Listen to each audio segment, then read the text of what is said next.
اللہم صلی علی محمد و آل محمد ان اللہ و ملائکتہ یصلون علی النبی یا ایھا الذین آمنوا صلوا علیہ وسلموا تسلیما اللہم صلی علی محمد و آل محمد قال اللہ تعالی الذین یحملون العرش ومن حولہ یسبحون بحمد ربہم۔ حق سبحانہ و تعالیٰ سورہ مومنین میں ارشاد فرماتا ہے،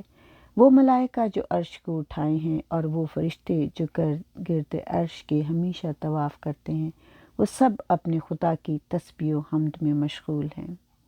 میرے رسول صلی اللہ علیہ وآلہ وسلم نے فرمایا کہ حق سبحانہ و تعالیٰ نے جب عرش کو خلق کیا تو تمام ملائکہ کو اس کو اٹھانے کا حکم دیا، مگر وہ سب اس کے اٹھانے سے عاجز رہے۔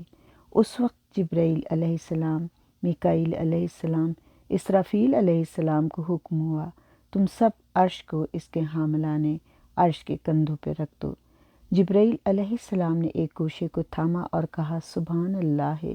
دوسری جانب میکائیل علیہ السلام نے پکڑ کے کہا الحمدللہ، تیسری طرف اسرافیل علیہ السلام نے ہاتھ لگا کے کہا لا الہ الا اللہ،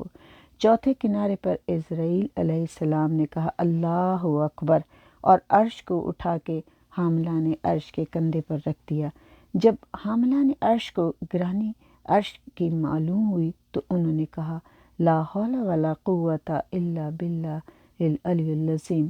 اور ان کے اوپر یہ سنگینی عرش آسان ہو گئی۔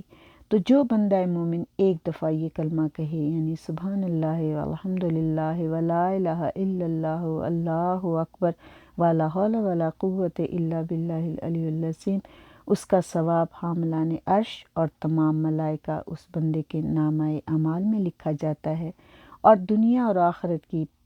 مصیبتیں اس پر آسان ہو جاتی ہیں، اور خداوند کریم کی رحمت اس پر ہوتی ہے۔ اللہم صلی علی محمد و آل محمد وعجل فرجہم اجمعین۔